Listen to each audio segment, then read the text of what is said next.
पर आत्मनिर्भरता का यह भाव हमें आगे बढ़ाने के लिए सदैव उसके प्रति उस भाव के साथ आगे बढ़ना पड़ेगा। याद रखना, भारत के संविधान के शब्द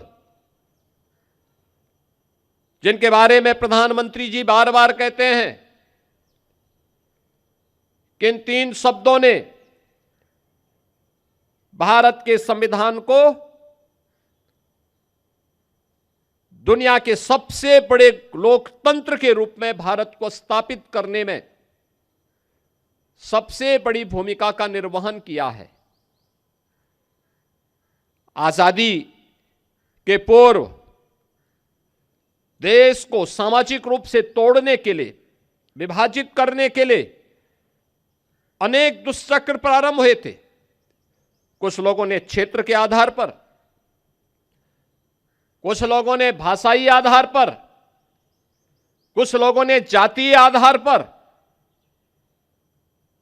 देश को विभाजित करने के अनेक षड्यंत्र रचे थे, लेकिन वे सभी षड्यंत्र अधिक दिनों तक टिक नहीं पाए। जब भी संविधान के मूल भाव को कमजोर करने की साजिश होती है तो आप इस बात को देखते होंगे कि कहीं ना कहीं से इस सुगबुगाहट भी शुरू हो जाती है। जो सुगबुगाहट वर्तमान में उन भावों को कमजोर करता है जो न्याय के सिद्धांतों के विपरीत हो। भारत का संविधान व्यष्टि नहीं, समिष्टि के उस भाव के साथ हम सबको जोड़ने की एक नई प्रेरणा देता है। कोई व्यक्ति अगर यह कहता है कि मैं न्याय से ऊपर हूं, मैं संविधान से ऊपर हूं, मैं व्यवस्था से ऊपर हूं, तो मुझे लगता है कि वह भारत के संविधान की अवमानना कर रहा है। अगर कोई व्यक्ति कहता है कि बनाई गई व्यवस्था पर मेरा विश्वास नहीं, जो मैं कहूंगा वही सब कुछ होगा, यह नहीं चल सकता। और आज का यह दिवस हम सबको भारत के इस महान संविधान के प्रति उस समर्पण भाव के साथ आगे बढ़ने, उन संकल्पों को आगे बढ़ाने की एक नई प्रेरणा का दिवस है। हम सब उत्तर प्रदेशवासी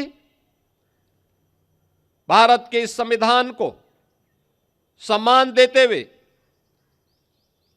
उन सभी राष्ट्र नायकों को, जिन राष्ट्र नायकों का एक ही ध्येय था और वह था राष्ट्र प्रथम का भाव,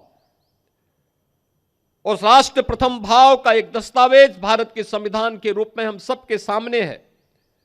और यही वर्तमान के हमारे संकल्पों को, देश के संकल्पों को एक नई ऊंचाइयों तक आगे बढ़ाने में मददगार होगा। मैं आज के इस अवसर पर पूरे प्रदेशवासियों को 77वें गणतंत्र दिवस की एक बार फिर से हृदय से बधाई देते हुए अपनी शुभकामनाएं देता हूं। धन्यवाद। जय हिंद।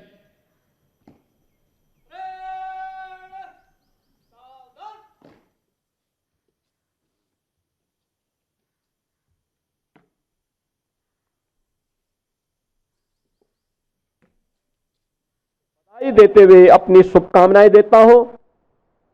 धन्यवाद। जय हिंद।